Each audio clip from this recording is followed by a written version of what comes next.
Yes, Mr. Jonathan? Avery, I finally deciphered my father's puzzle. Among other things, I found his watch. I'd really like you to have it. I can't accept this gift, sir. Yes, you can, Avery. You deserve it. I thank you, sir. I'll keep it until the day I die.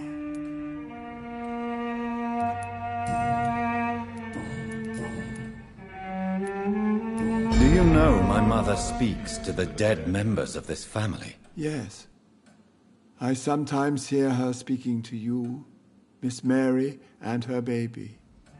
Sometimes your father, too. So she thinks I'm also dead. And what about you? I believe she only sees her relatives as the dead she speaks to, Mr. Jonathan. It breaks my heart to see Miss Reed like that.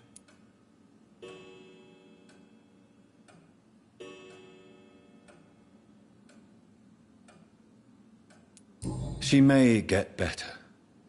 It's only a hypothesis, but I know my mother is strong. Whatever illusions have clouded her mind, they will fade in time. Yes. With time, Miss Reed will recover from this cursed year.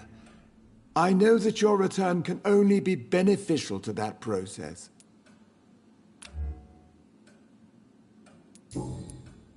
Goodbye, Avery. Please watch over my mother until I return. Of course, Mr. Jonathan. But please return as soon as possible.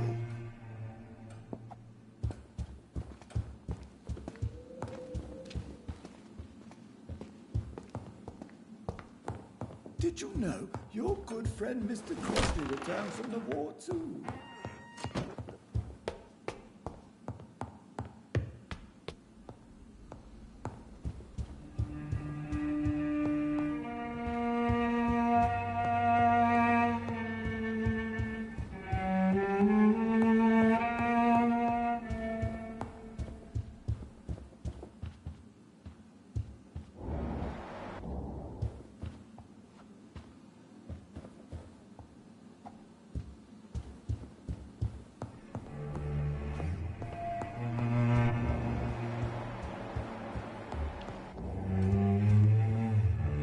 Hello again, Mother. Jonathan, back already. Good, good.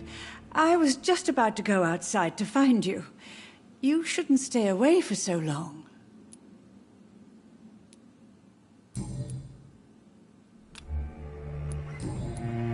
Goodbye, Mother. Try to rest now. Goodbye, son. Please come back soon.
equality between men and women.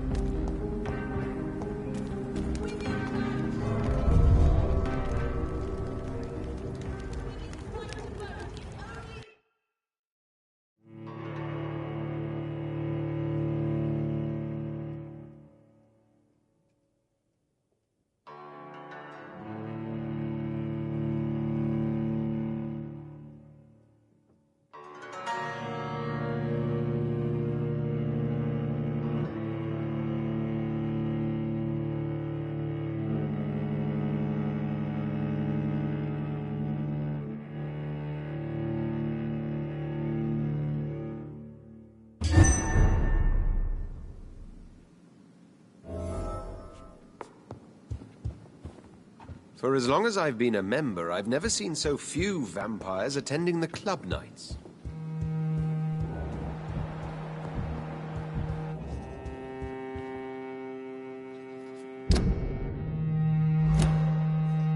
Elizabeth, what are you doing here? I've been formally asked to witness your triumph, my dear. After all, isn't it the natural role of a woman to support her man in victory? But it's you who insisted I join the Ascalon. Please forgive my giddiness. I'm just overcome by the thrill of finally being allowed within these hallowed halls. You certainly have an inquisitive mind. It's quite something. Elizabeth Ashbury, only you can make me smile in these difficult times. And the same to you, Jonathan Reed. Now go have your little chat with the chairman. I can see he's practically bursting to hear your report.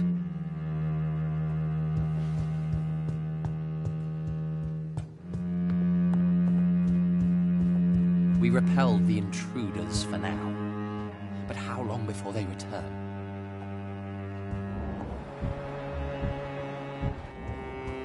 I personally went patrolling last night in the West End, and I spotted at least 2 foreign econs. This is an outrage. We shall chase these intruders down. Welcome back to the Ascalon Club, Lance-Bearer. Please, tell us the good news. Have you put an end to the epidemic? My hypothesis was correct.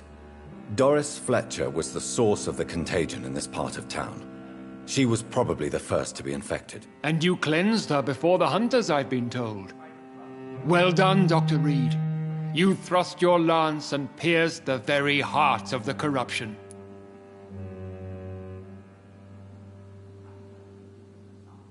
I'm just a doctor. The important thing is, we won a major battle for the survival of London. For that, we salute you. Thank you, my lord. Now, I have another task for you. One of the utmost importance. Perhaps even more so than the previous. I'm listening. It's time for you to perform a most sacred duty for the club. I want you to recruit a new vampire. Recruit a new vampire? Are you sending me on some sort of diplomatic mission? Not exactly. I want you to make Aloysius Dawson the Econ he deserves to be.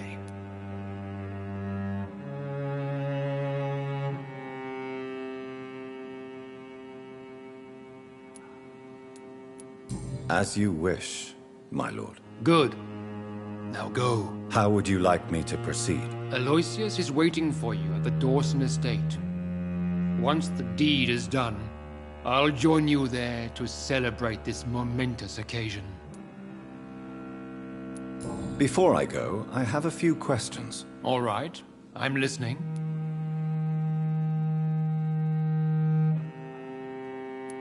You invited Lady Ashbury. Wouldn't that be breaking one of your cardinal rules? No women allowed. Not allowed as members, no.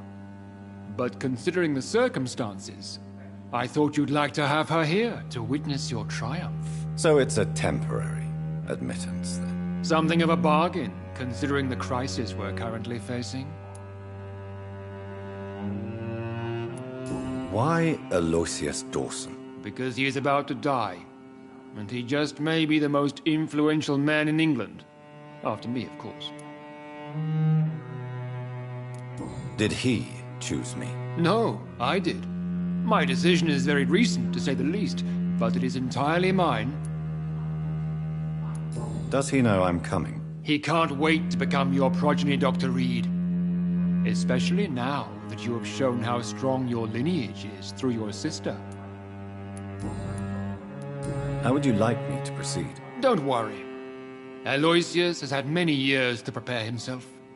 He has studied our kind for decades. So shall I just let him drink my blood? Yes. Aloysius will gratefully sup on your blood. His heart will slow, then stop.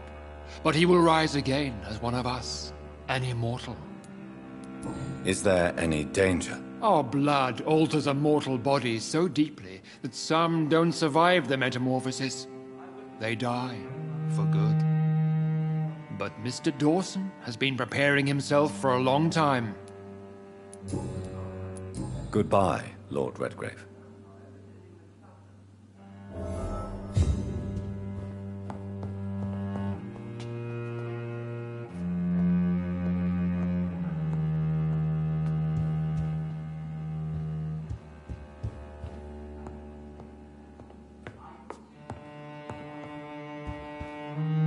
Understandably, you have questions. Very well, proceed. Goodbye, Lord Redgrave.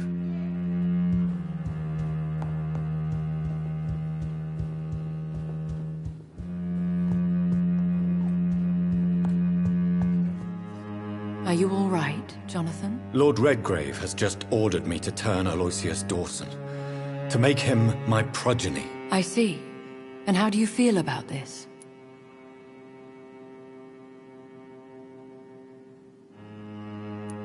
I'd like your advice on the matter. The real question here is, why has his lordship given you this task? Do you think it's some sort of trap? Do you really want to know what I think about this? I do, yes. To make an immortal of a soulless blackguard like Aloysius Dawson will only lead to a disaster for London.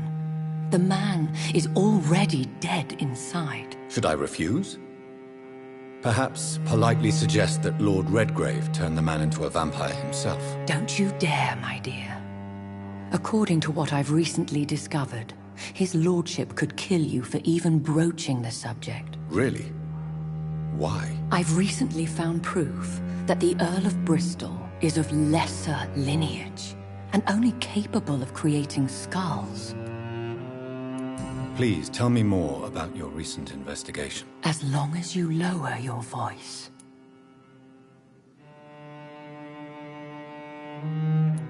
Are you sure your information about Redgrave is correct? He says he's the progeny of the great knight William Marshall, who lived some 9 centuries ago. That's a lie. Lord Redgrave is unable to create anything but skulls, if the poor souls survive at all. How can you be sure the information was correct? I made the acquaintance of a most interesting informer while investigating your maker, from whom I learned the truth about Lord Redgrave. Why so vindictive? You suddenly sound like you're angry. Forgive me, Jonathan. I hate myself for it, but I feel such pride in my discovery. I'm afraid I just can't help it. Which is? He did serve William Marshall. And yes, the blood he covets as a token does truly belong to that legendary knight. But he was never his progeny. His lineage is not so noble. What would you have me do about Dawson? The man is dangerous. Did you know he plans to build a wall to separate the healthy rich from the sickly poor? Do not make him your progeny. What would you do? The man's dying already. Let the Reaper harvest the rotten fruit that is his soul. What would happen if I made Dawson an Ekon like myself? You would add a powerful immortal into a suffering world. An immortal who already craves authority. Maybe I could teach him control, like you taught me. Lead him down the right path. Mr. Dawson spent his life searching for a way to cheat death. I'm sure he has spent decades dreaming of how he'd spend eternity as a tyrant. Goodbye for now, Elizabeth. Goodbye, my dear. Please, be careful.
It looks like vampires have to obey Mendel's laws when producing progeny. Only the first. Powers pass from one generation to another. Women die That's too. why Dawson wants me to sire him.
It's locked.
See them fancy clothes? This one's a top.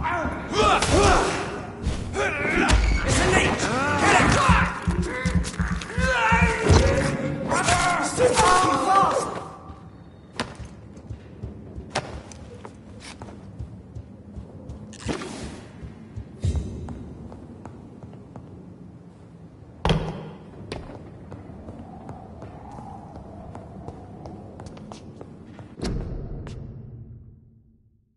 A restaurant where the guests are blindfolded before being seated. Intriguing.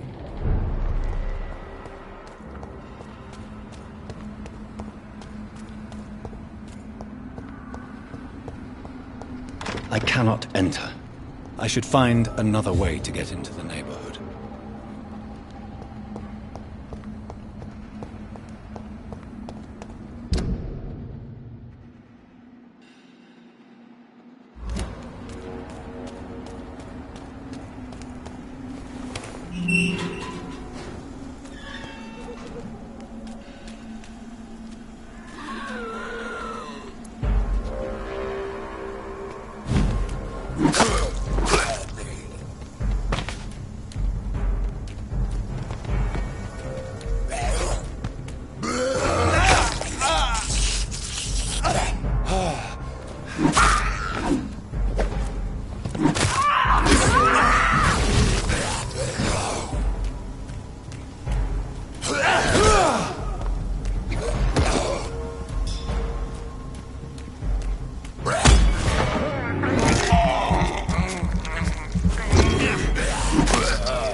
That's it! Vicious bugger!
I think this passage could lead me close to Aloysius Dawson's mansion.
It's locked.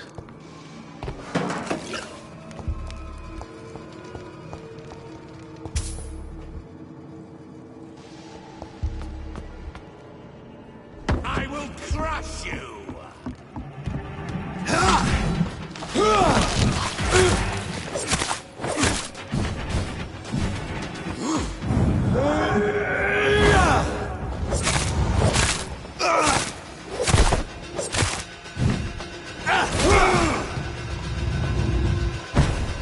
You shall learn to respect the laws of Ascalon!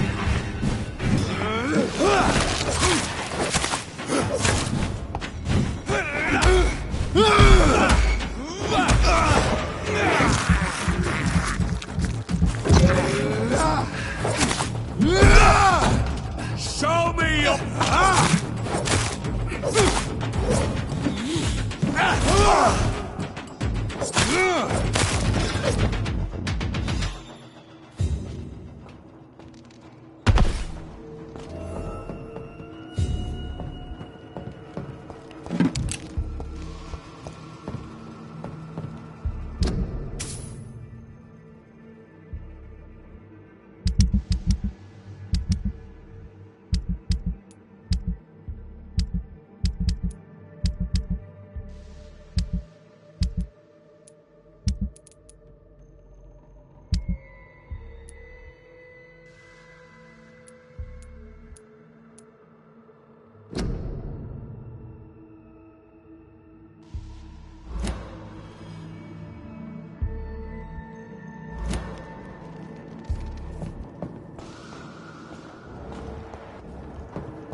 Louise's father was determined to find and save her.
It's locked, all right.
It's locked.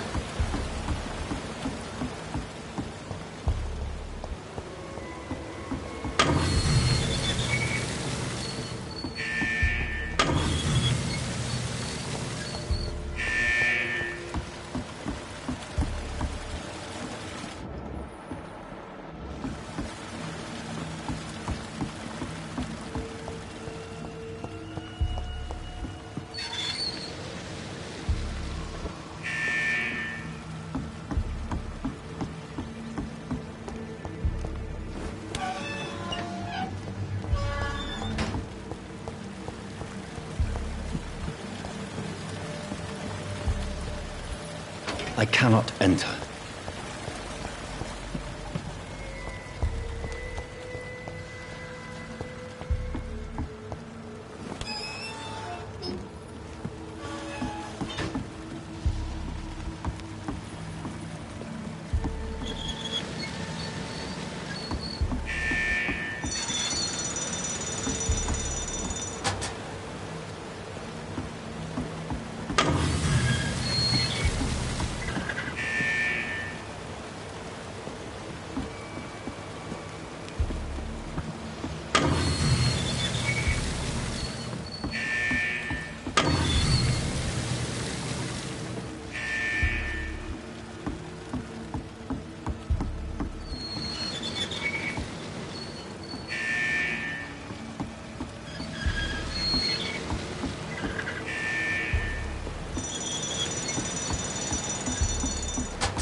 You Londoners are no match for me! How long are you gonna keep me locked in here?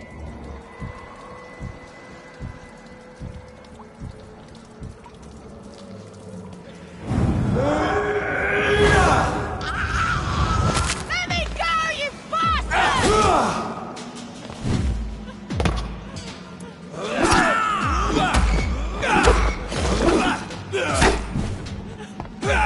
How long are you gonna keep me locked in here?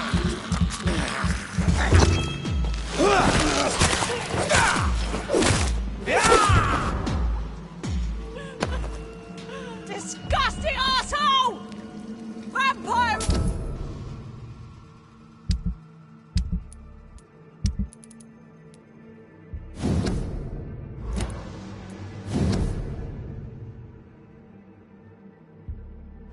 No, I'll never be your wife!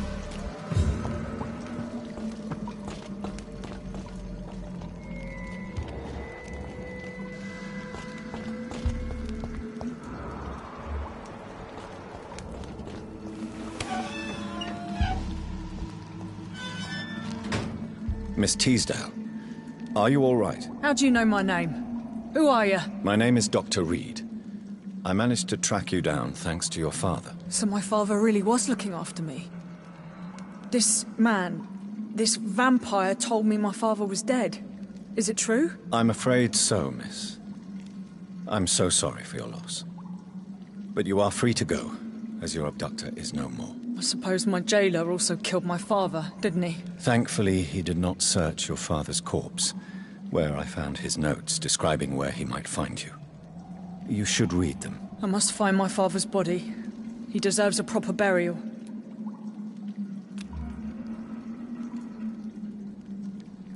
Goodbye, Miss Teasdale, and be careful. Until we meet again.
Good evening, Miss Price. How are you tonight? Dr. Reed, I didn't know you had returned from the war. I had a new doctor when you left, but he's not as kind as you. Always glad to see a former patient in good condition. It's been a long time. Too long indeed. And as a token of my appreciation, I'll grant you the best price if you fancy buying anything from my humble shop. Do you know Aloysius Dawson? Everybody knows him. He's only been to my shop once, though, looking for rare books and other intriguing antiques. Did he buy something from you? No, he left quickly. He almost laughed at my goods. Mr. Dawson may be a rich man, but you can't buy good manners. But isn't Aloysius Dawson known for his philanthropy? That was before his brother Robert died in an aeroplane crash. Since then, the remaining twin has turned into a heartless tycoon.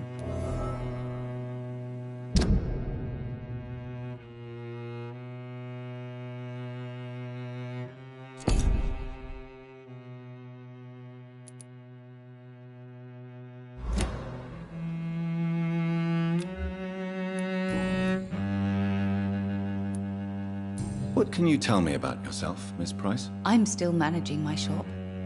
The only difference is, since the quarantine, we're open at night. You, on the contrary, seem to have changed a lot. Really? Have I changed that much? It must have been the war and the night shifts since my return. Don't get me wrong, Dr. Reed, you're still handsome. Just maybe a little bit wiser, more serious. It suits you well. Tell me more about yourself. No new fiancé? I remember you were hoping to get remarried. I'm sure you must have a few suitors. Who would marry an old bat like myself with a grown daughter and a little business? As you know, I only fancy handsome men like yourself.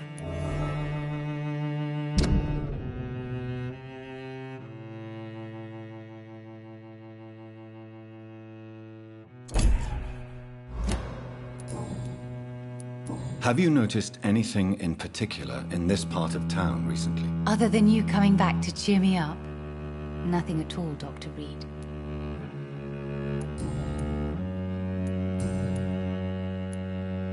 Does your daughter still worry you, Miss Price?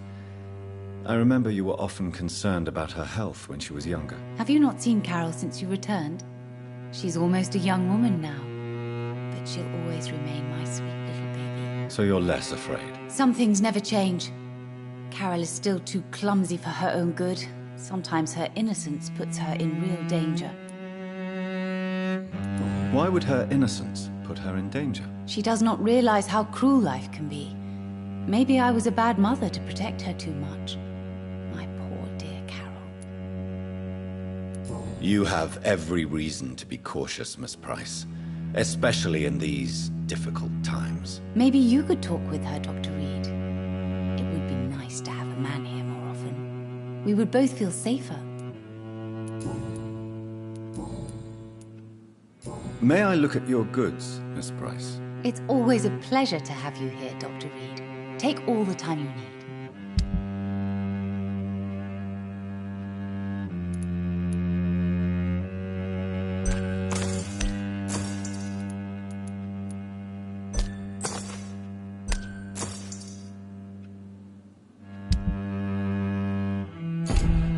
I hope you can stay a little longer this time.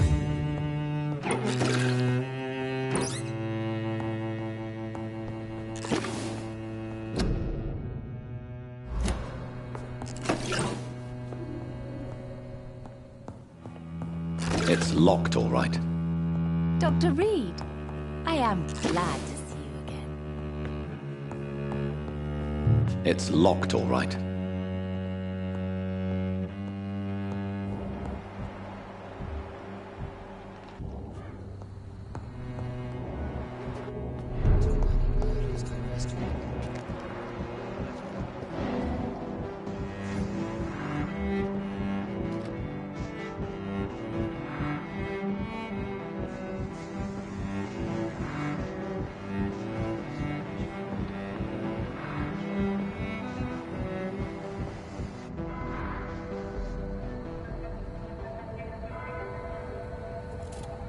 Be careful, Carol. You're wasting good food here. Yes, Mother. I said be careful, child. I'm sorry, sweetheart. Mummy has been so clumsy again. No, that's okay. It won't bleed for long. You're so pale. Are you feeling sick? Do you need to see a doctor? No, I'm fine. I already saw the doctor last week. Don't be silly. You must see a doctor. Just don't tell him how clumsy your mummy is, all right? I love you so much, my baby. I love you too, Mother.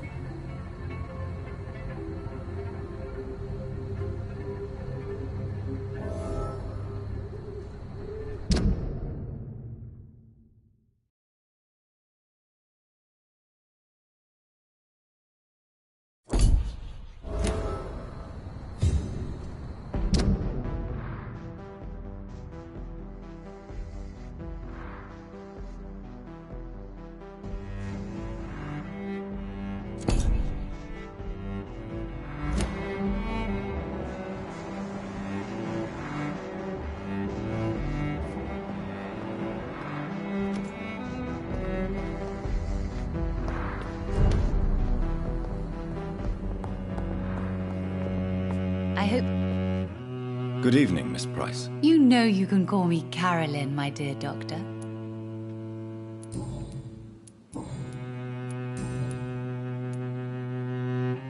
Tell me, Carolyn, do you often wound or hurt your daughter by mistake? No. I always thought it was Carol's clumsiness that caused these incidents. Maybe it's a family trait, Doctor. You really believe it's just bad luck and being clumsy, then? Of course, Doctor. What else could it be? I have nothing to hide.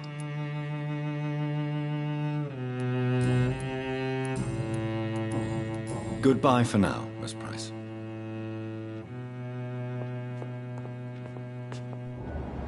I hope you can stay a little longer this time.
Good evening, Miss Price.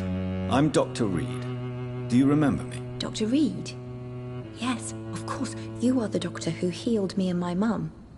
Good evening, Dr. Reed. Good to see you too, Carol. Are you all right? Oh, yes. I did not hurt myself recently. I know how to take care of myself now. I'm almost a grown-up. Have you ever met the famous Aloysius Dawson? Yes. A very strange man. Not very nice. What do you mean? He said he was ready to pay good money for rare books, and then laughed at what we showed him.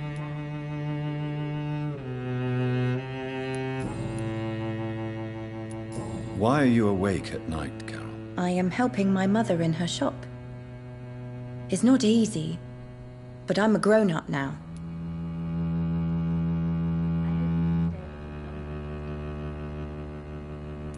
Why is work not easy?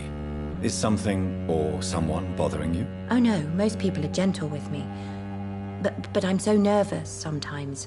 I pay no attention and hurt myself. Good thing my mum learned first aid.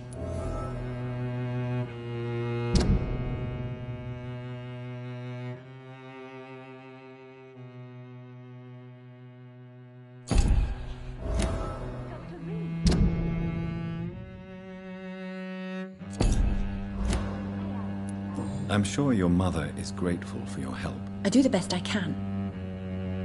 But I'm so clumsy sometimes. I drop things. I injure myself. It's a good thing my mother has the patience of an angel. What can you tell me of the people living nearby? I don't speak to many people, except our customers. It's not easy to make friends. And with the epidemic, it's even more difficult. What can you tell me about the epidemic? Some of our regular customers have left London.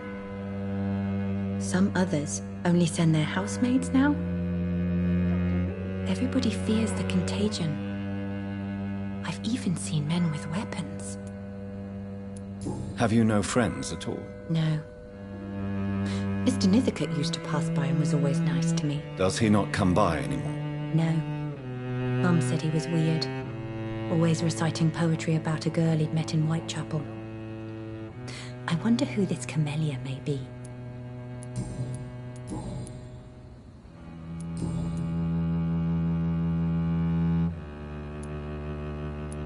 Is it true you often hurt yourself, Carol? Yes, it's true.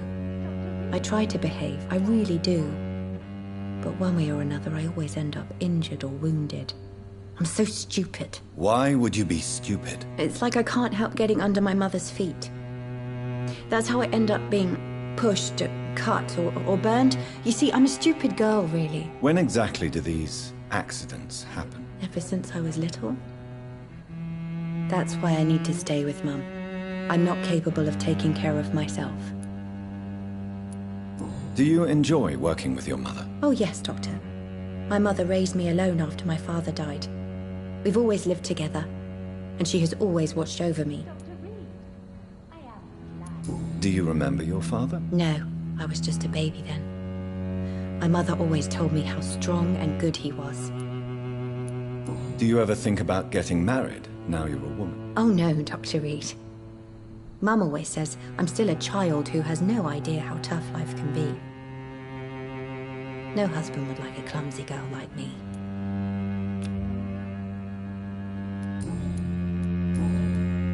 Goodbye, Carol.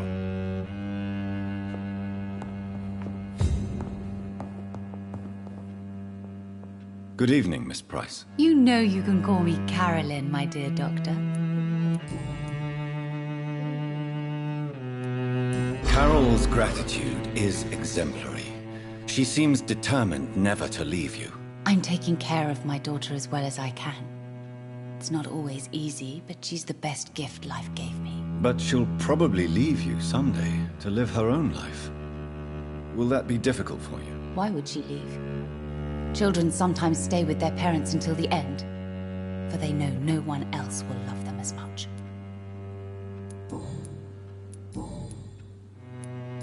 You are responsible for your daughter's many injuries and scars, Carolyn. You brutalize her, don't you?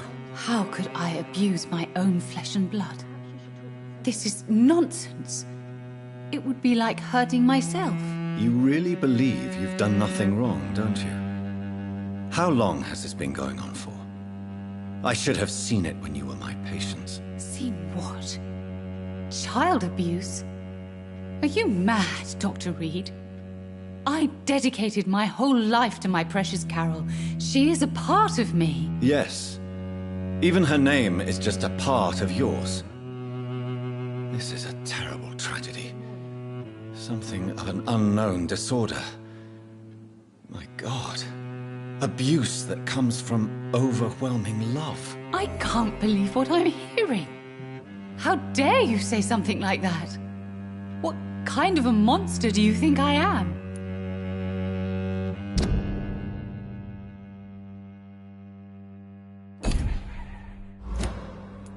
Speak to me, Carolyn. Why do you behave like this?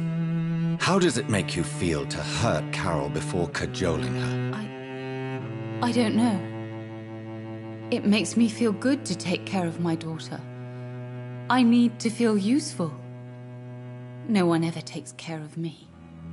I need someone to take care of me. Do you realize Carol is a person? Not a toy, not a doll. The poor girl would put her hand in a flame to please you.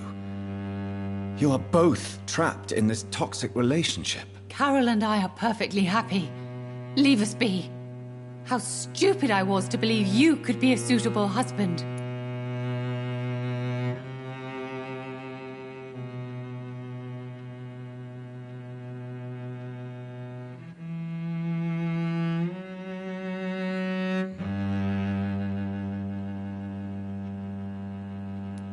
If no one stops you, you will kill her. You will keep on torturing her out of smothering love until she breaks or you hurt her too much. How dare you?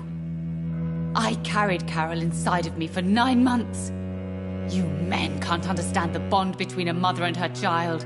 I could kill for her.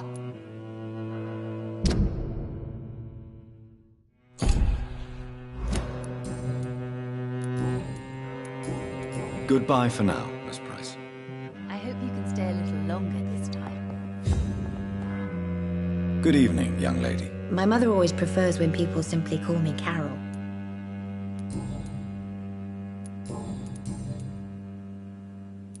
You need to understand you are in danger, Carol. Your mother is responsible for all your injuries. That's a lie. She has always taken good care of me. She only gets irritated when I get under her feet. It's my fault. My mum loves me so much. Yes, Carol. Your mother believes she loves you as much as you're convinced she loves you. But you are both trapped in a toxic relationship that puts you in danger. What are you saying? That she lied to me all these years? That she wants me to be miserable? My mother has dedicated her life to my safety.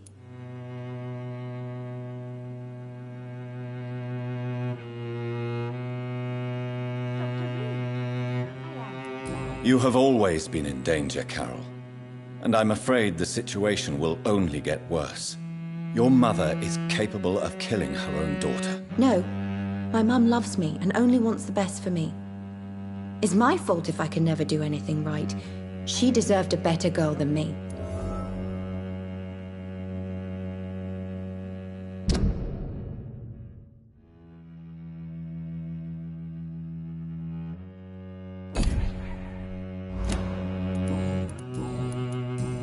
Goodbye, Carol. Oh, I am sorry. I can't help you. Perhaps you should talk to someone else. Good evening, sir. May I ask you what you're doing here at this late hour? I'm conducting an investigation about the epidemic in this part of town. And who are you, sir? I'm Dr. Jonathan Reed from the Pembroke Hospital. May I ask who you are? And why all the questions? I'm Detective Inspector Charles Albright from Scotland Yard. And I don't find your answers convincing. What is a Pembroke doctor doing in the West End at this time of night?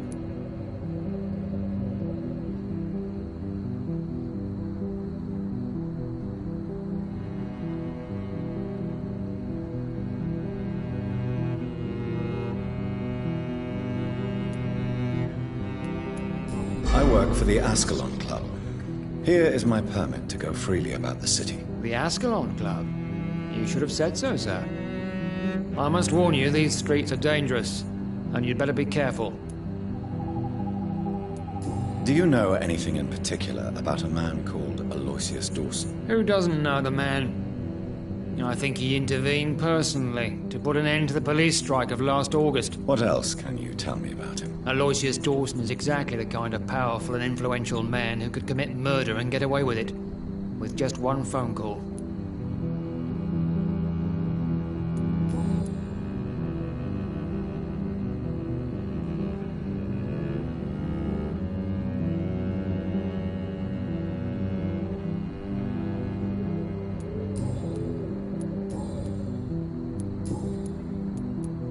What are you investigating, exactly? I have a missing woman, possibly abducted a few nights ago.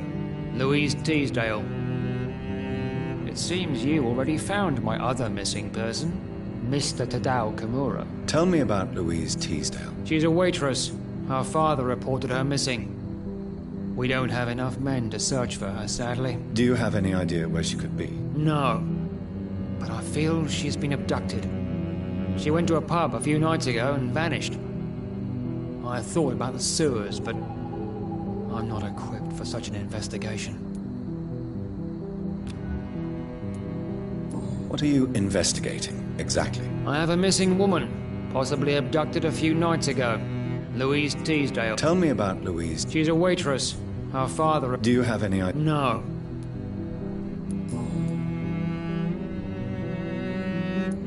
Why are you investigating at night? Criminals rarely act in daylight, you know. But since you are also a night worker, have you noticed anything strange, which requires police attention?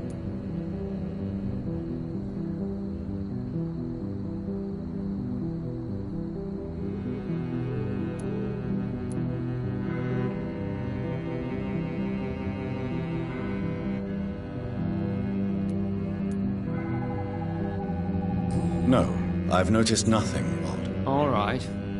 But keep your eyes open, though. What can you tell me about this district? I'm the one asking questions, especially when there's a killer on the loose. What killer? I'm not going to discuss that with a civilian, sir. Haven't I told you about the investigation I'm conducting? Perhaps I could help you. All right, without giving you too much information, I'll tell you this. I'm convinced there is a homicidal maniac on the loose, using the epidemic to disguise his kills.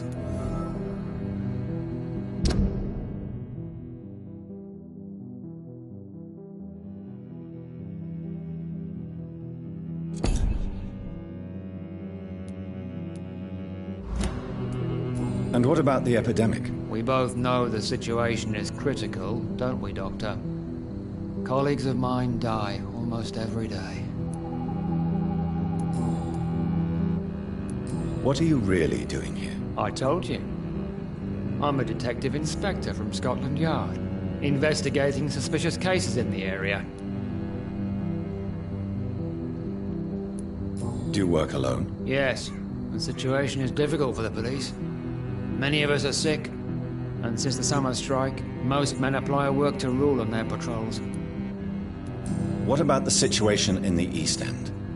Why are there no police there to protect the civilians? I know, it's a shame, but we just don't have enough men to cover the entire city.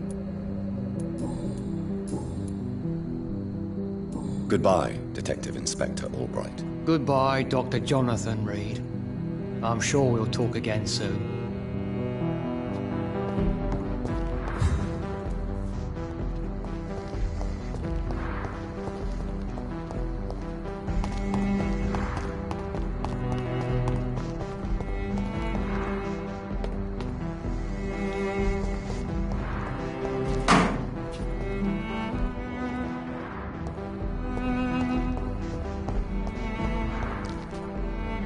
Good evening, sir. I am Dr. Jonathan Reed. Do you need my help? Yes, please. Would you be kind enough to tell me what the time is? That's all you need to know. Well, is it not important to know? As important as where you are? Or who you are? I suppose you're right. And who are you then, sir? I am Agamemnon Baker. Like my brother, I think we need to leave this city immediately. And my brother and I rarely agree on anything. What can you tell me about Aloysius Dawson? You should ask that question to my brother instead. Personally, I've not seen Aloysius for many years.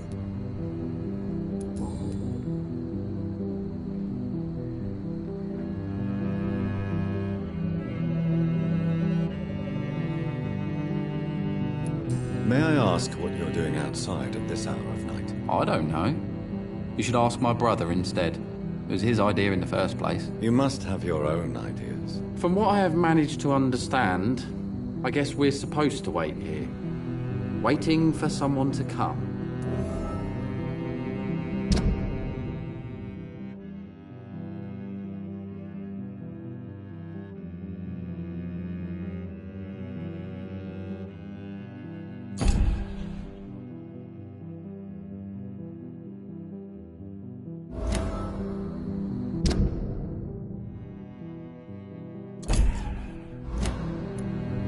May I ask why you've not gone already, if you're so exasperated by this long wait?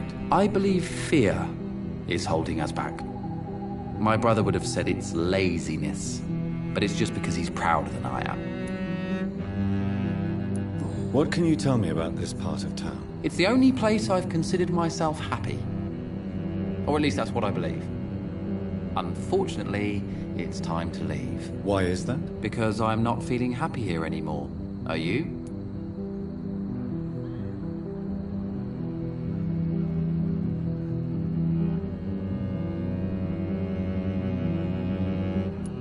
I still enjoy living in London, no matter how difficult it can be sometimes. Then I am sincerely happy for you. True happiness in life seems to be the most difficult goal to reach these days. What can you tell me about your brother? He's older than me, I think. But the important thing is that I really hope I'll die before him. Grief would just kill me, you know? Is that all? Pericles is very attached to this city, and without my insistence, he would never leave this place. We don't often agree on anything, you see.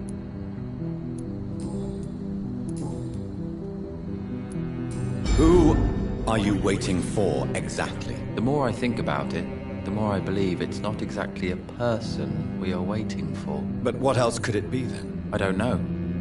A feeling? An event? An impulse? How can I tell? Something that would allow us to leave this trap. I'm afraid I'm not following you. What kind of trap are you talking about? Have you ever felt like life trapped you in a role that does not fit you? That you are not in your place? That sort of trap. Trap? And you think leaving London will free you? At least it will give us the chance to be free. That's more than our present situation. Hope, Doctor. Hope is what truly drives mankind. Goodbye for now, Mr. Baker. Good evening, sir. I'm Dr. Reed. Can I be of assistance? Dr. Reed? Dr. Reed? Is there anything wrong? No, it's just... your name sounds familiar. And your face. Have we met before? I think I would remember. So I suppose the answer is no. That's odd. I'm certain I've already heard of you. My name is Pericles Baker. Does that mean anything to you? I'm afraid not, sir. But it's a pleasure to meet you anyway. The pleasure is mine, I guess. I only wish I could remember when it was that we met. What can you tell me about Aloysius Dawson? I've heard this is a man who has searched for his place in the world for a long time. I hope he found it.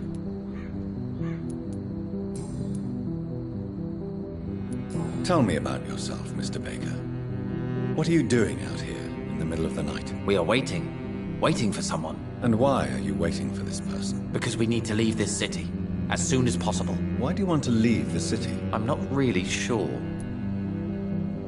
Can you tell me anything about this district? As you like asking questions so much, would you allow me to ask you one first? Please, be my guest. Do you like this city? I know we are not living in the most peaceful of times, but I have learned to appreciate London's complexity. Yes, me too. This city tests us.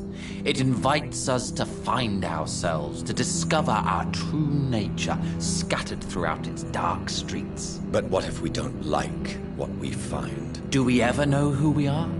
I wonder sometimes. Or maybe it is the journey to find out who we are that changes us.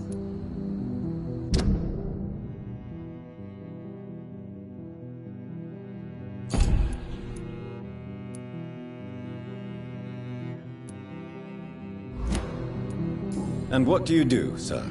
For a living, that is. I stopped working when I decided to leave. When I realized what I wanted. Wanted something this city can't provide. Tell me more about why you want to leave London, then. I just don't belong here anymore. I had to convince my brother to leave London because I know we need to find another life out of the city.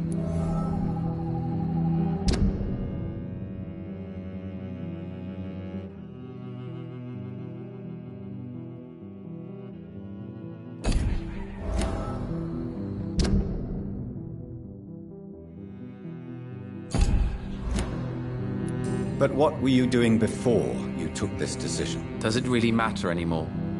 Considering the past seems so pointless to me. I have lived in this city all my life. And now I think, it's over. Pericles, tell me why your brother disagrees with your presence here. Agamemnon is naive sometimes. Although don't consider him a fool, sir. He is often more lucid than me. What can you tell me about your brother? If you are searching for a pleasant chat, you should speak with him instead of wasting your time with me. He has always been the more gentle of us. That's it? That's all you can tell me about him? For the time being, true kindness is the most valuable quality, my good sir. At least you both have the same difficulty explaining what you're doing, and for what reason. But is that not a common problem for all mortals?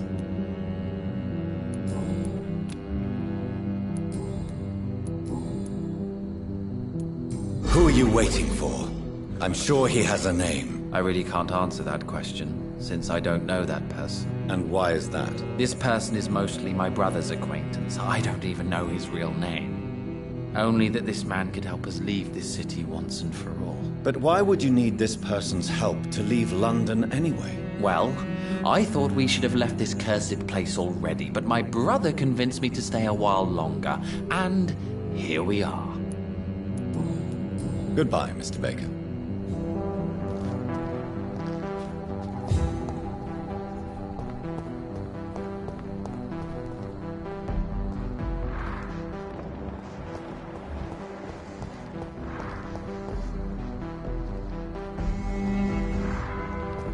The Spanish flu is not the only hidden killer around here.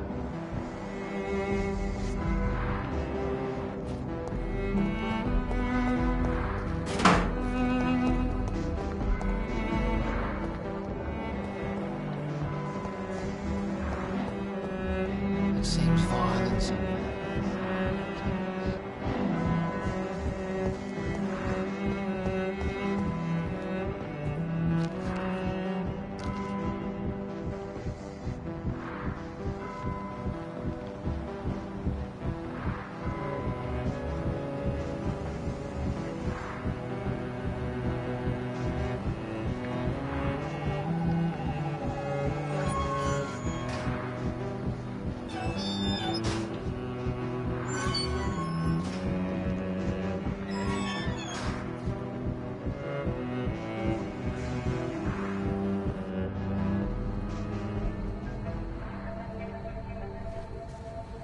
We should be far from town already.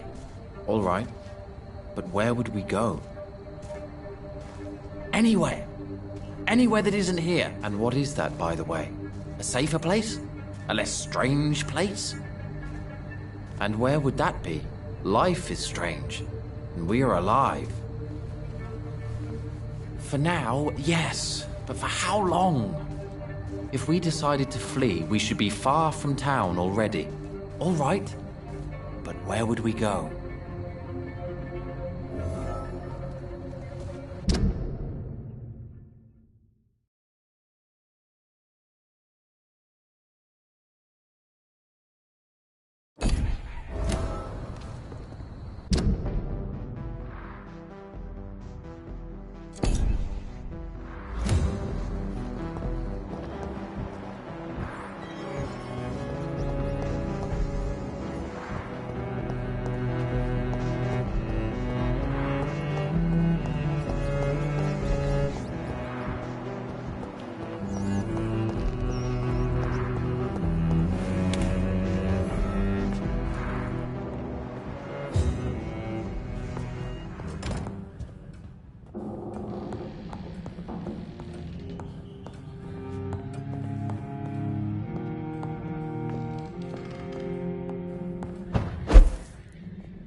I cannot enter.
Cards never lie, but they are never easy to read.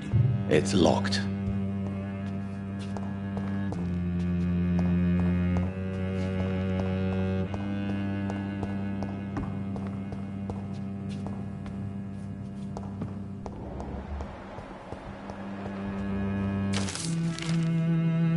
The Fool and the Empty.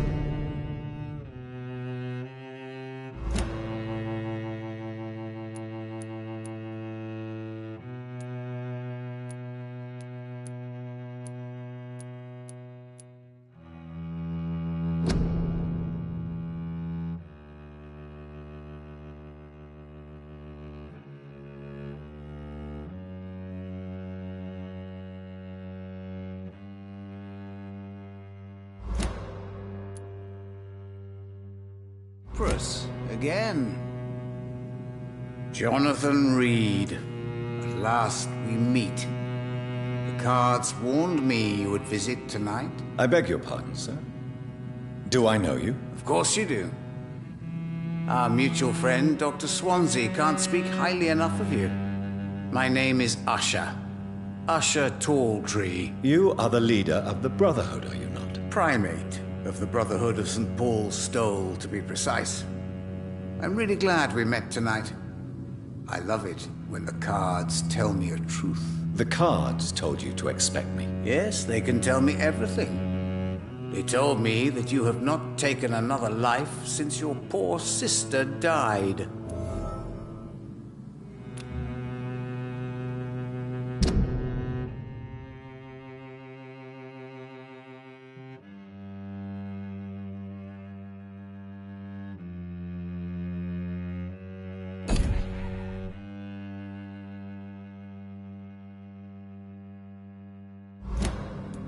Is there anything you could tell me about Aloysius Dawson? Aloysius Dawson? Yes, of course. We met on several occasions.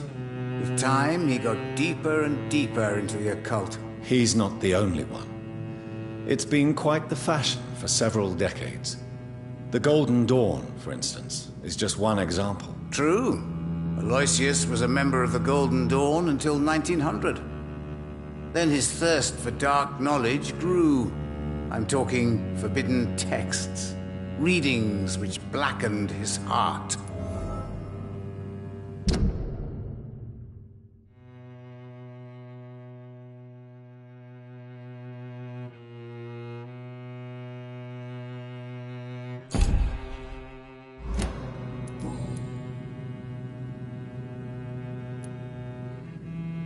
Can you read the cards for me? Are you sure you want to know what they will reveal? Yes, I am. It will cost you 150 shillings. Here is the money. The snake. A bitter woman, smiling as she pours poison in your cup. A shaming betrayal. Hate.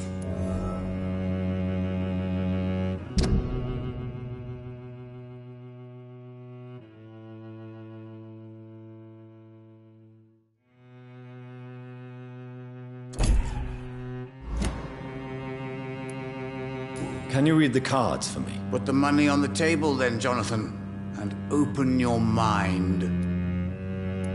Here is the money. The glutton. A man who just eats life as a cake. A righteous ego, surprised to fall in love.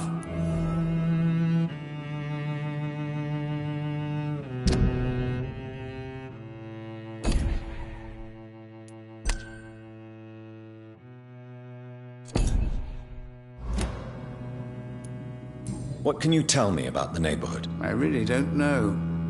I don't often go outside. And when I do, it's usually to quite distant destinations. So you see nothing in the stars for me? You're a poor fortune teller, then? Oh, I can tell you many things. But they will only concern you, not the city.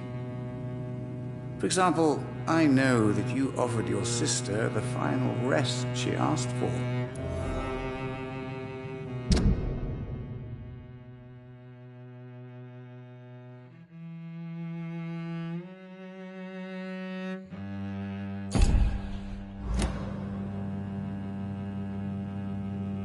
Do the cards speak of my Mary? No.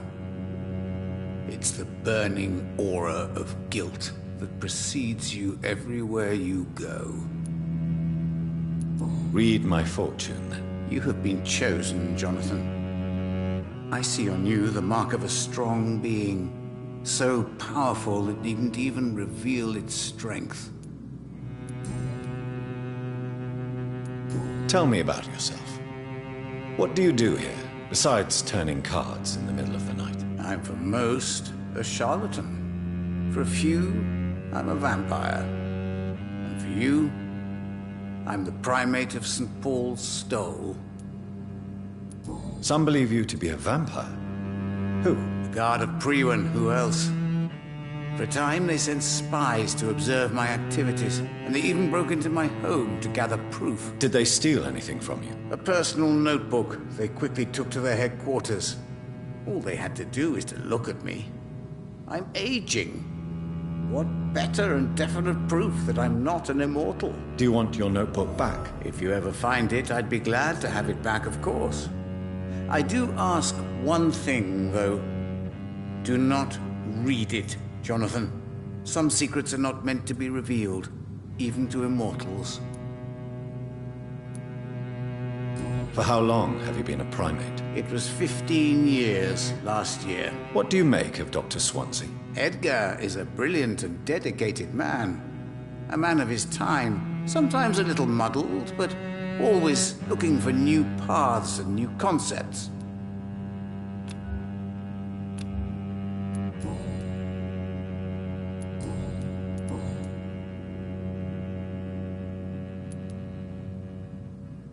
How do you measure the amount of blood on my hands? I told you. The cards always tell the truth. Well, most of the time. Is it possible to tell me my future? A vampire's fate is much more delicate to read, Doctor. But I can try.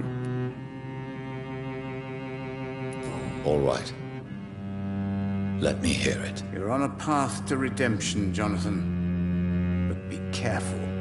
One single trip and you'll fall. That doesn't sound promising. Take this, young Ekon, as a personal reward for your strong will. Keep following the right path and you'll reach safety.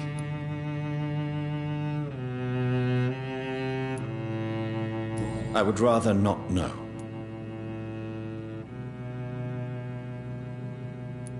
How do you measure the amount of blood on my hands? I told you. The cards always tell the truth.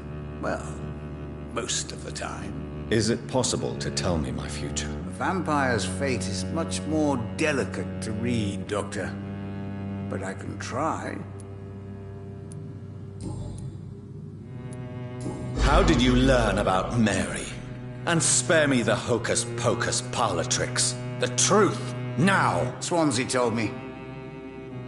Don't look at me like that. His task is to observe and gather information about vampires. He had to tell me about Mary.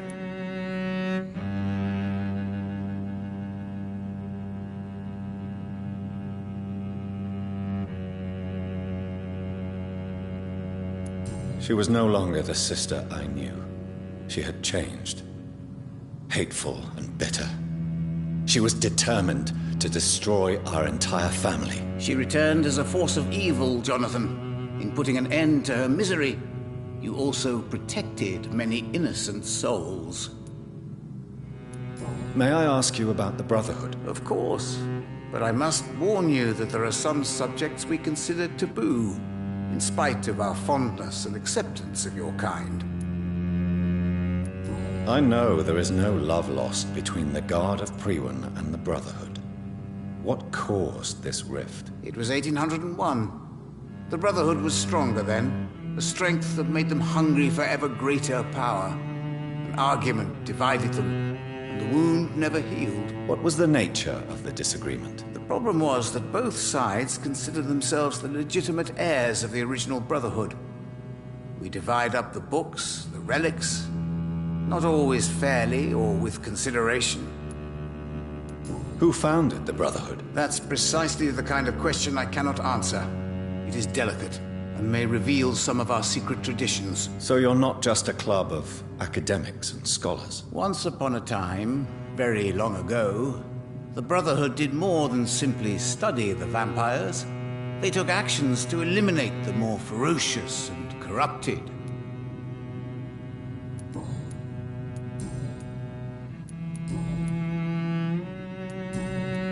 Goodbye, sir.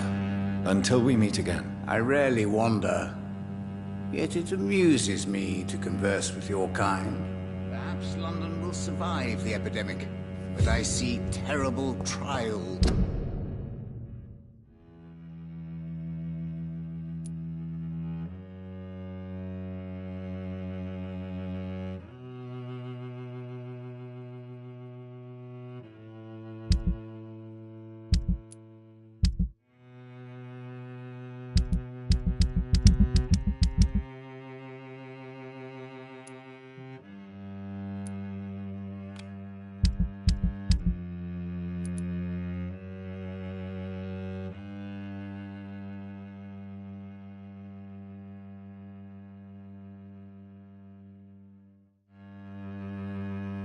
Waiting in the future.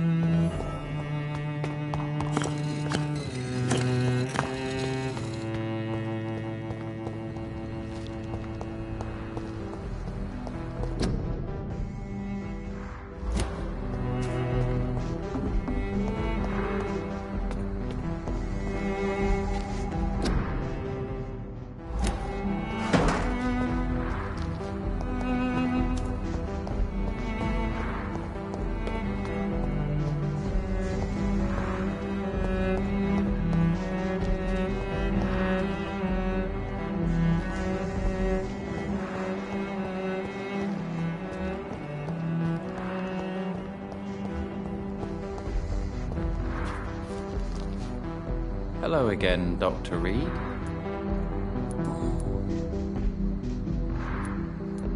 What are you really afraid of, Agamemnon? The problem is, it's precisely what I don't know that frightens me. So I suppose I can't really answer your question. Tell me, how long have you been waiting here? I can't say for sure, since I have no watch. But the night is still young, and I am not tired. Is that the most honest answer you can give me? Yes, I think so. Why does it irritate you, sir? Is comprehension really that important to you? I'm a scientist. I try my best to understand things. I know the world has to obey unbreakable rules. You know, or you want the world to obey such rules? I know one thing. I do not understand who you are. And it's better that way. What kind of life would we live if we could summarize a person in a few words or a few lines?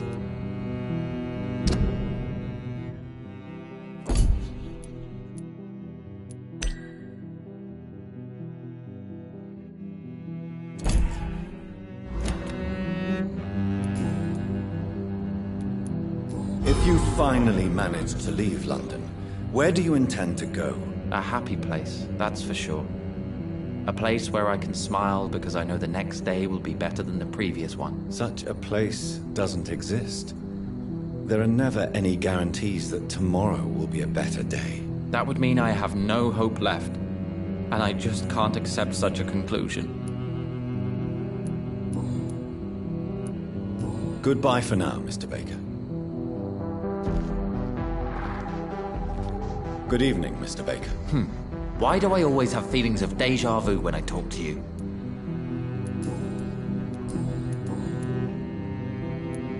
Tell me more about your strange feelings towards the city. I would be happy to describe them, but it's too hard to explain with mere words what I'm feeling. It's unclear, too confused. Go on, please. Where should I start?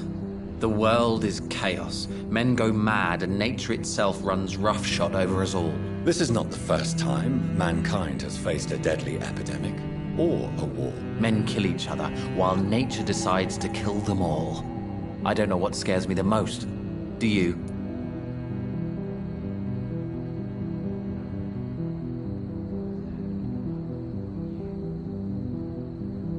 The madness of men worries me, of course, but I understand it. The wrath of nature is far more terrifying, however, since we don't understand that. Are things less frightening once we understand them? That would seem logical, but comprehension can also bring despair. How long have you been waiting for this man? Sometimes I feel as though I've been waiting for him for ages. Perhaps it is my role in life to wait for him. Not a pleasant thought. It could be dangerous for you, waiting here all night. That's quite true. But what other choice do we have? We are waiting here until we finally go.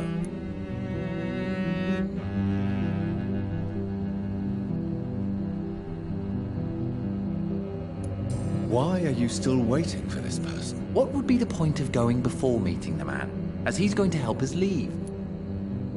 Mr. Baker, I have met many strange people during my life, but you are definitely one of the strangest. Really?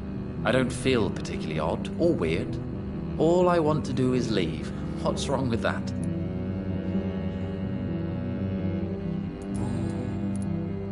Pericles, what are you going to do now? I don't know. Perhaps it's time to leave. Perhaps we should stay a little longer. How can I tell? And where exactly are you thinking of going? In a place where I will finally have that feeling, to be where I belong. The world has to be meaningless chaos to make such a heaven plausible.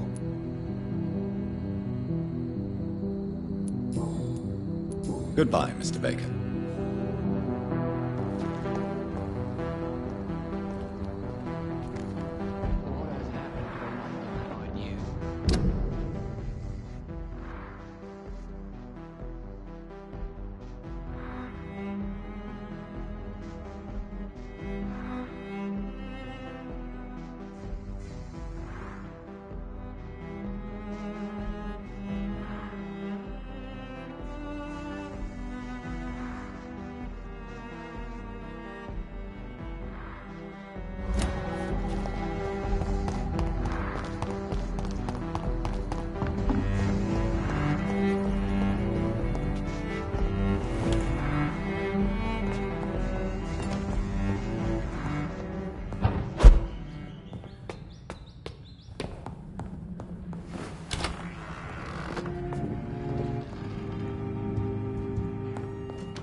Dawson's mansion.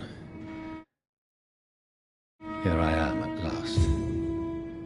But the question remains, am I ready to make a dying man my progeny?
It's locked, all right.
Reduced in rank for falsely accusing a man of murder.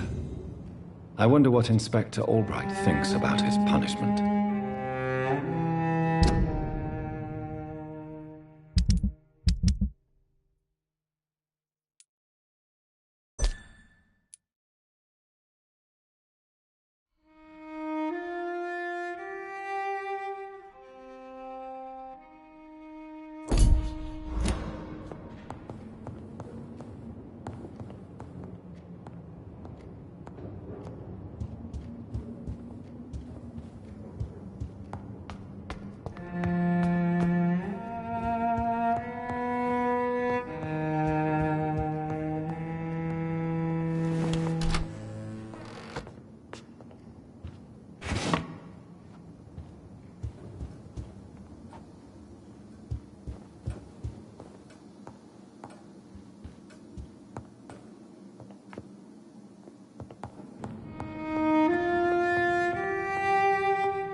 It's locked.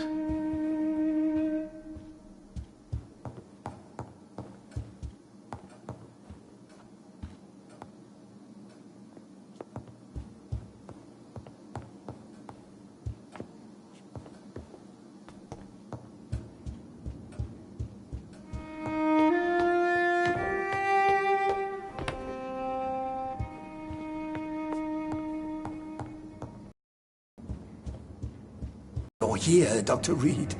What took you so long? I had to pass several of your barricades and outposts to access your mansion, sir. Death, pestilence surround us, and time is against me. I see you've gathered some of the most expensive, albeit experimental, blood transfusion equipment available. All this could be so useful in a hospital. Yes, yes. Since Lord Redgrave sent me a doctor to perform my conversion, I thought you might find some of these devices useful.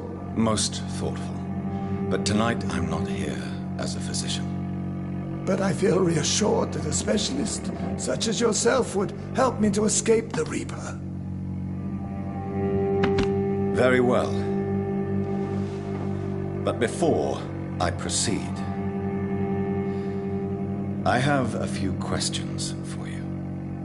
If you must, but be quick. for I don't have much time left in this life. First of all, I need to be sure that you know exactly what is going to happen to you, sir. I can assure you I'm as informed as any man can be. I have planned for this moment, Dr. Reed. Planned very carefully.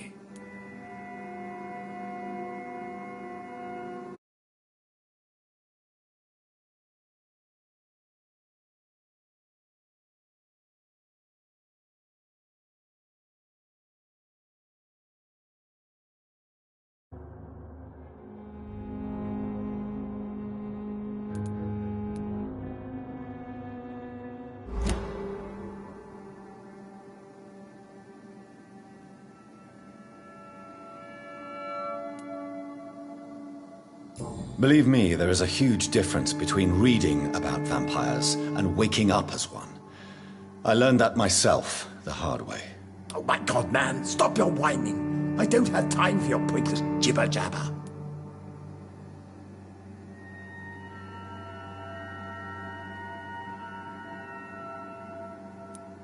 What do you know about the Guard of Priwen? What I do know is that I'll crush anyone or anything that would dare to oppose me. I will become your maker. Do you understand what that means? Well, I certainly won't consider you my liege, or some such drivel. You can be assured of that. You'll need to feed on warm blood. Blood from mortals. How do you feel about that? I'm rich, Dr. Reed, and powerful. I'm sure I'll be able to acquire all the blood I need without ever having to sully my own hands. Let's move on, then. Please, I'm cold and tired. I feel my life waning with every moment. But first, before you embrace immortality, what would you do with such a gift? That's a rather impertinent question, Dr. Reed, and I will do as I please. Answer me all the same. What will your first action be as an immortal? To save London. I will finance the most efficient quarantine ever seen. I will build a wall that will separate the sick boroughs from the healthy ones.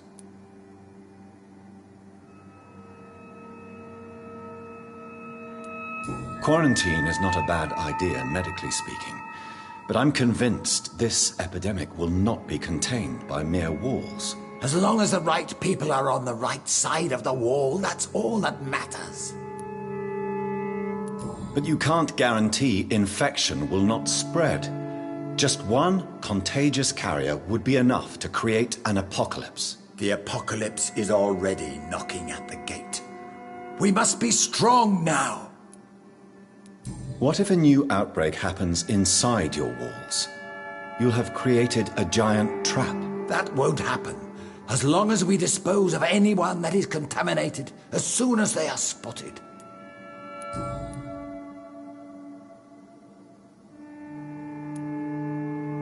You really plan to build a quarantine wall across London? Yes, it will be tall and strong, separating the wheat from the chaff. By doing so, you will also create 2 separate prisons. Come, sir. An eminent doctor like yourself knows that such radical measures have proved efficient in the past. Let me guess. You mean to isolate the rich from the poor? This is a desperate measure for desperate times. England must prevail, Doctor, no matter the cost.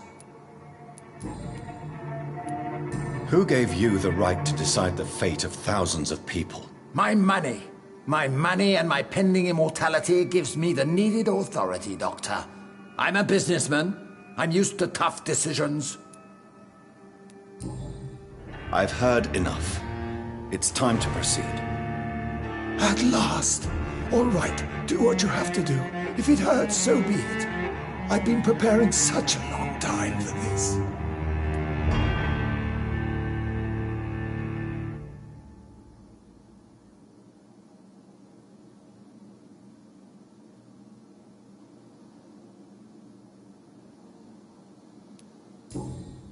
Are you ready for immortality, Mr. Dawson? Drink now, and say farewell to life as you prepare to be reborn. What do you mean, drink? What about the blood transfusion? I'm the doctor and the vampire here, so I'll give the orders. Drink, sir. Now. All right. Good.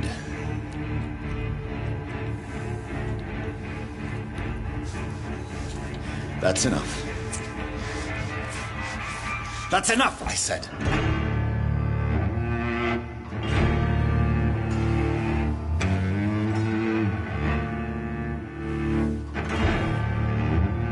I will not die. Thank you, sir. Thank you. Oh, no. You will die, sir. Steel yourself. You're already in death's grip.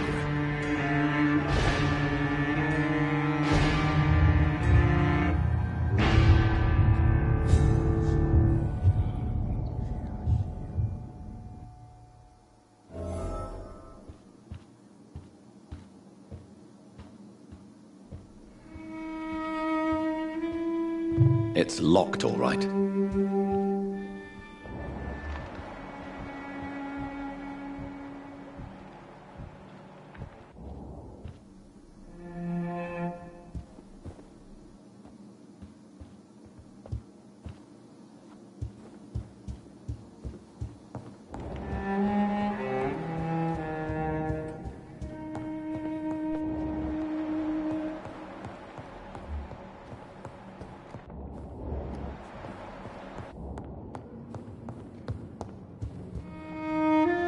Is it done, Dr. Reed?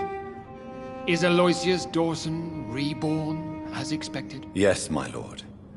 Ascalon has a new recruit, as you ordered. Wonderful news. I've waited for this outcome for so long.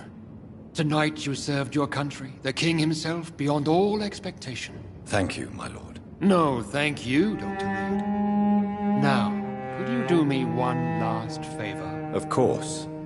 What is it? Go outside and talk with that disgusting creature I saw waiting for you in front of this mansion. I have no idea what you're talking about, but I'll have a look. Good.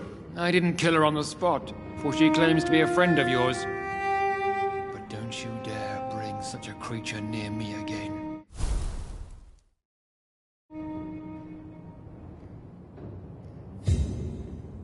Thank you, Lance-Bearer. I shall take care of our new member when he awakes. For now, please get rid of that monstrosity at the door. Thank you, Lance-Bearer. I shall take care of our new member when he awakes. For now, please get rid of that monstrosity at the door.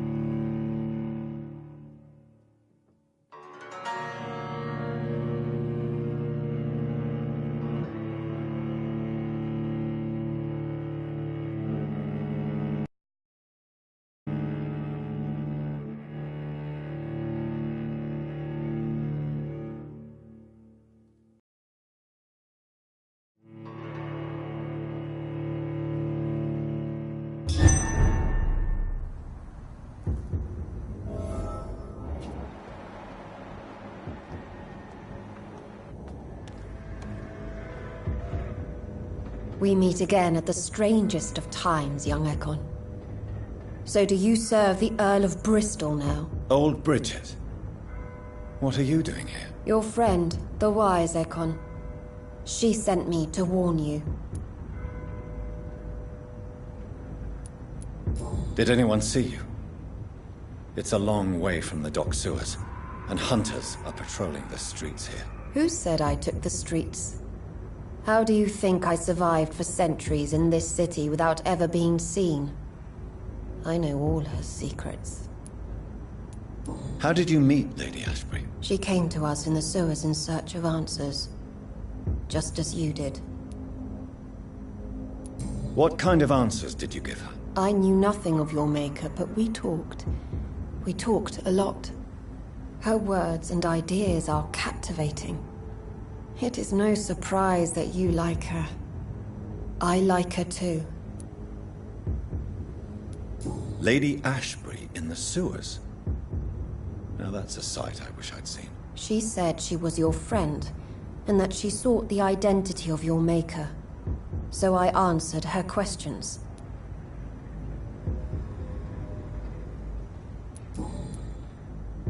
Lady Ashbury? You know her? Tell me what's going on. The lady approached me but a few nights ago, wanting to meet the sewer skulls. Once she questioned Harriet Jones. She agreed to help us. Harriet Jones is still with you then? How is she doing? Harriet remains angry, but is recovering slowly. Her mind is twisted, but at least her body is healing. Tell me what is going on. The lady asked us to keep an eye on your mortal doctor friend while you were away. We spotted the hunters. They were discussing plans to attack tonight. Wait! Slow down! I need to ask you something. I'm listening, but I do not have time to waste, so be quick.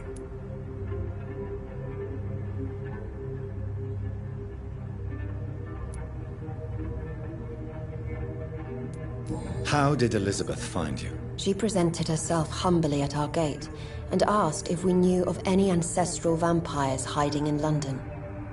She asked about Ascalon. She asked about many things. What do you think of her? Her soul is good, yet tainted with a deep sadness and the scars of ancient wounds. Time does that to us immortals, for we have so much to dwell upon. Why did she come to you? I am old Bridget, the buried memory of the city. She sought the silent truths. Truths I have kept hidden for so long.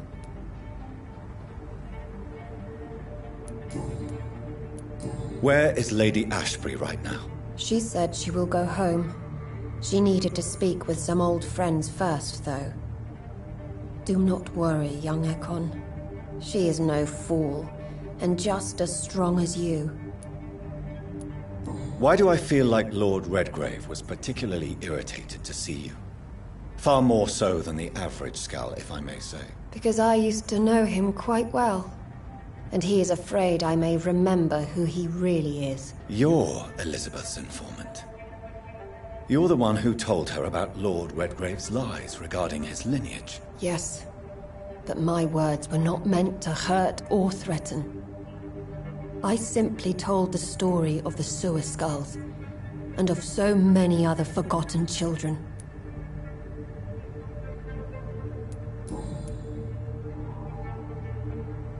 Wait! Slow down!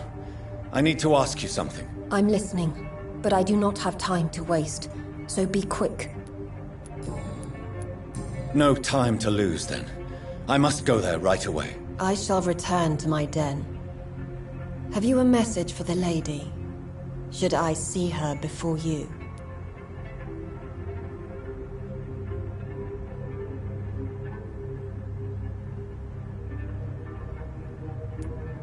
Yes. Tell her I love her. Is this still unknown to her?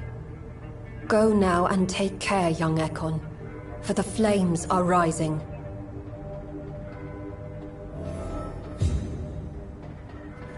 It's been such a long time since I came to this part of town.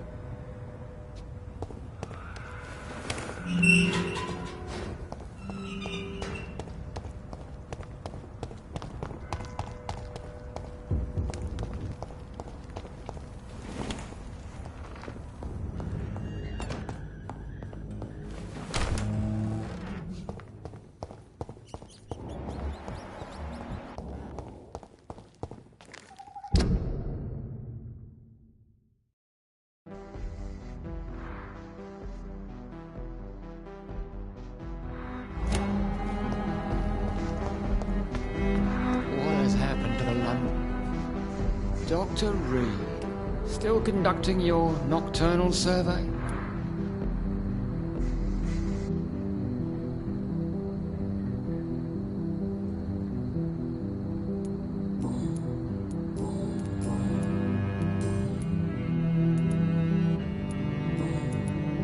Tell me all you know about that homicidal maniac you're looking for. I'm not even sure there is only one. The wounds are always the same, but the modus operandi varies. Sometimes violent and brutal, sometimes precise and swift. How could different killers inflict the same wounds? That's my main problem. If my theory is correct, maybe we're facing a group of individuals sharing the same violent tendencies. Perhaps a sadist cult. Is it true you were dropped in rank? Tell me about it. Yes, it is. I made a terrible mistake. I deserved it. Sometimes I think I should have resigned. So why are you still working here? Because I'm a damn fine copper. I just don't want to have someone innocent hung again by mistake because of me.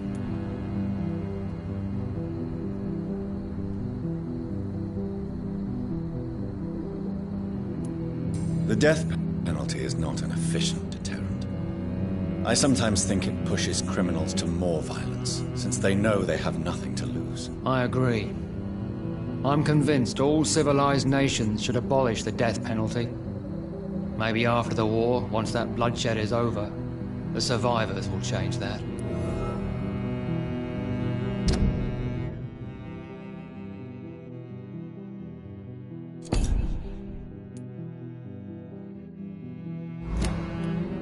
Why do you think there shouldn't be a death penalty? I believe no one should decide to take a man's life.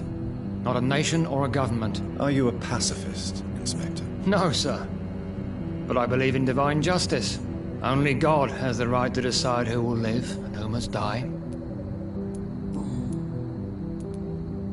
Goodbye, Detective Inspector Albright. Goodbye, Dr. Jonathan Reed. I'm sure we'll talk again soon.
You're bleeding.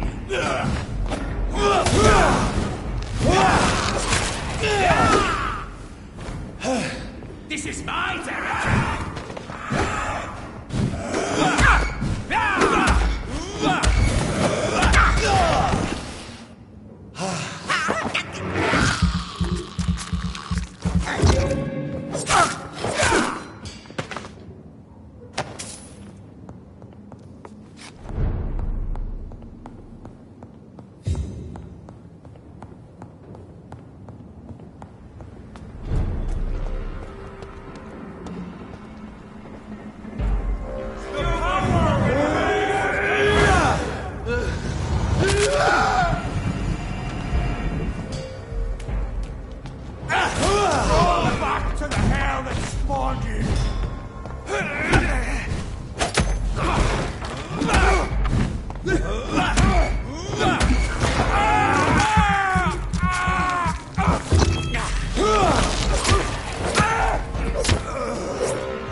Good evening, old chap. Are you all right? I won't lie to you, Johnny. I'm not a well man.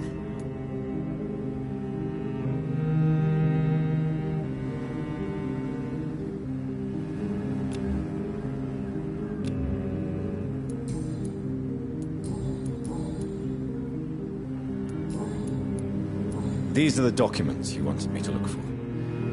I think I've gathered all the available occult research about vampires. Oh, thank you, Johnny. That'll help me separate the myths from the facts. I'm not sure you can consider this material factual, but it's yours now. What do you intend to do with it? First, I'm going to show them to Venus.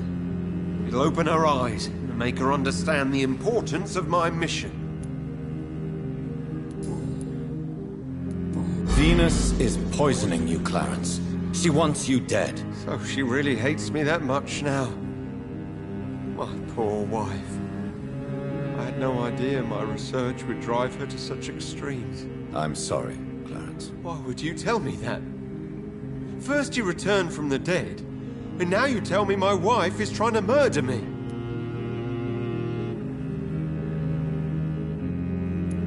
You're a stupid bastard, but you're my friend, Clarence. And I don't have many left. I don't want you to die. Not like that. But I love her. I love my wife. Did I make her suffer that much? Have I become such a burden? So you have no suspicions about her at all? Nothing in Venus's behavior has seemed odd since you returned? Frankly, it's my behavior that's been odd. Ever since I got back from the war, she accuses me of being paranoid and delusional.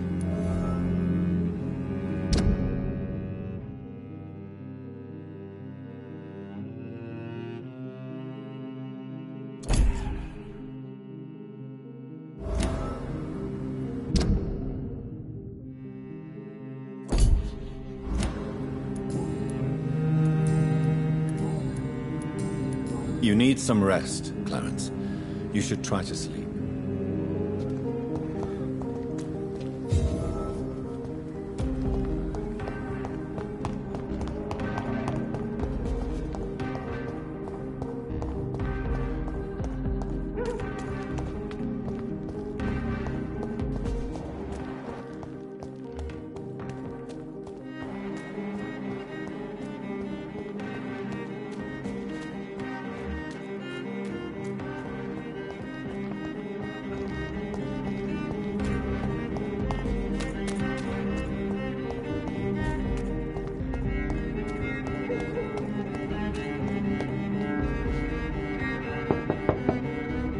Hello, Venus. Hello, Jonathan. Please, come in. You know that you are always welcome here. But at this... What do you need from me, Jonathan? Did Clarence recently show you documents that prove the existence of vampires? Yes, he did. And he also told me you spent a few nights gathering research for him. Seriously, Jonathan. Why feed his obsession like that? He's my friend. I thought it might help him rest, instead of going outside at night. Tell me, what are your thoughts about vampires? Gibberish and poppycock. Dracula was a good book, but these documents were just mumbo-jumbo. I burnt them all as soon as Clarence went outside again.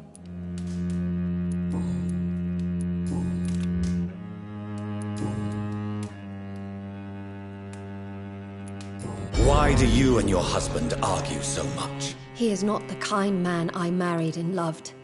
He is obsessed now. Obsessed with chimeras. I feel trapped. It just makes me want to scream.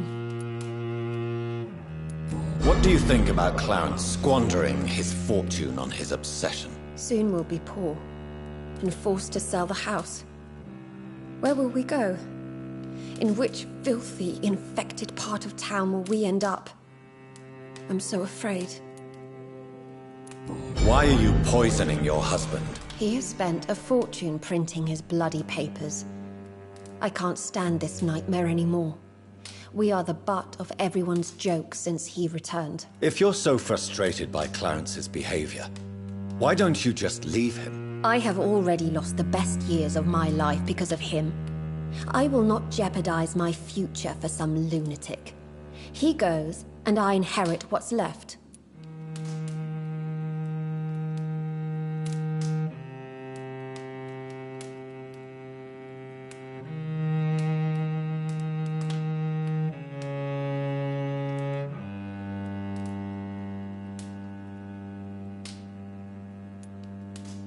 I cannot let you kill your husband, Venus. This madness is more insane than his obsession. What are you going to do? Report me to the police? I did my research too, Dr. Reed. The substance I use is undetectable. Don't press your luck. And did you see Clarence's state of mind? What would become of him if left alone?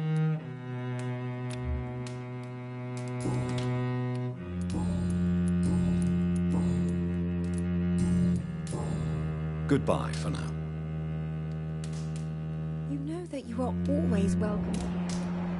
But at this hour of night?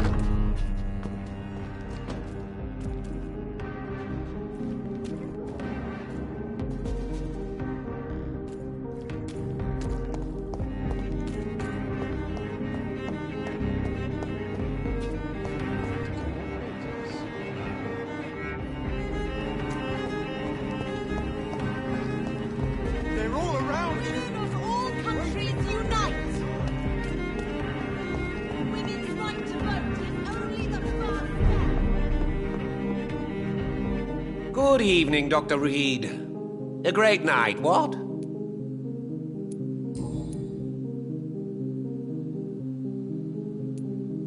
So, did you try the restaurant I recommended? Oh, yes. I can't thank you enough, my dear doctor. Exquisite, but expensive. But what is money made for, if not for little pleasures?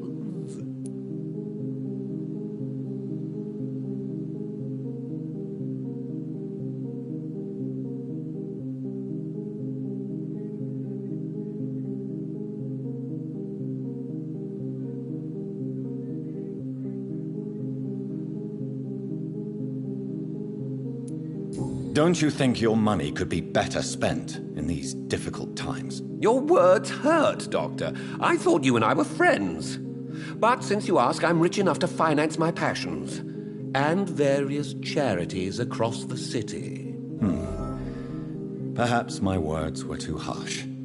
Please forgive me if I've upset you. Oh, no harm done. After I die, all my fortune will go to the suffering people of the East End. Until then, I aspire to live the most pleasant life possible.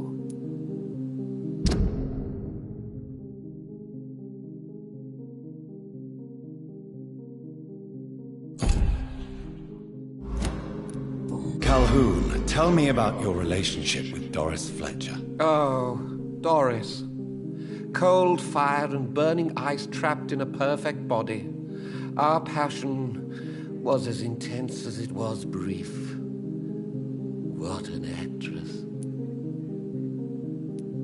How did you meet her? On a boat to France before the war. She was thinking about a career in Paris, and I was eager to try French gastronomy. We both returned disappointed. I expect you've seen her on stage, too. She really is the best actress of her generation. Such frailty and such strength at the same time. I hope she'll play again soon. She's been away for too long. You sound surprisingly sad. Have you regrets? I think of her as a divine dish. I'm glad I was able to taste it, but I regret I could only get a bite of her mystery. You really loved her, then? She fascinated me, Dr. Reed. I can't imagine what she must have endured through her life to reach such a level of emotion and sensibility. Goodbye, Mr. Russell. I'm sure you'll take care of yourself.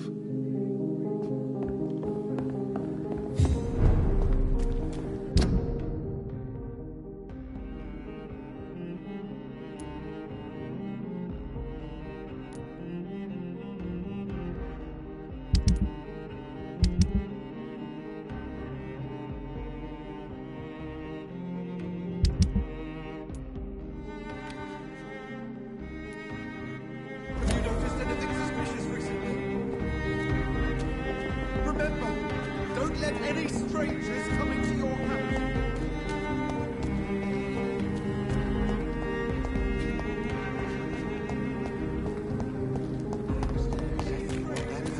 The other night. Have you noticed anything suspicious recently?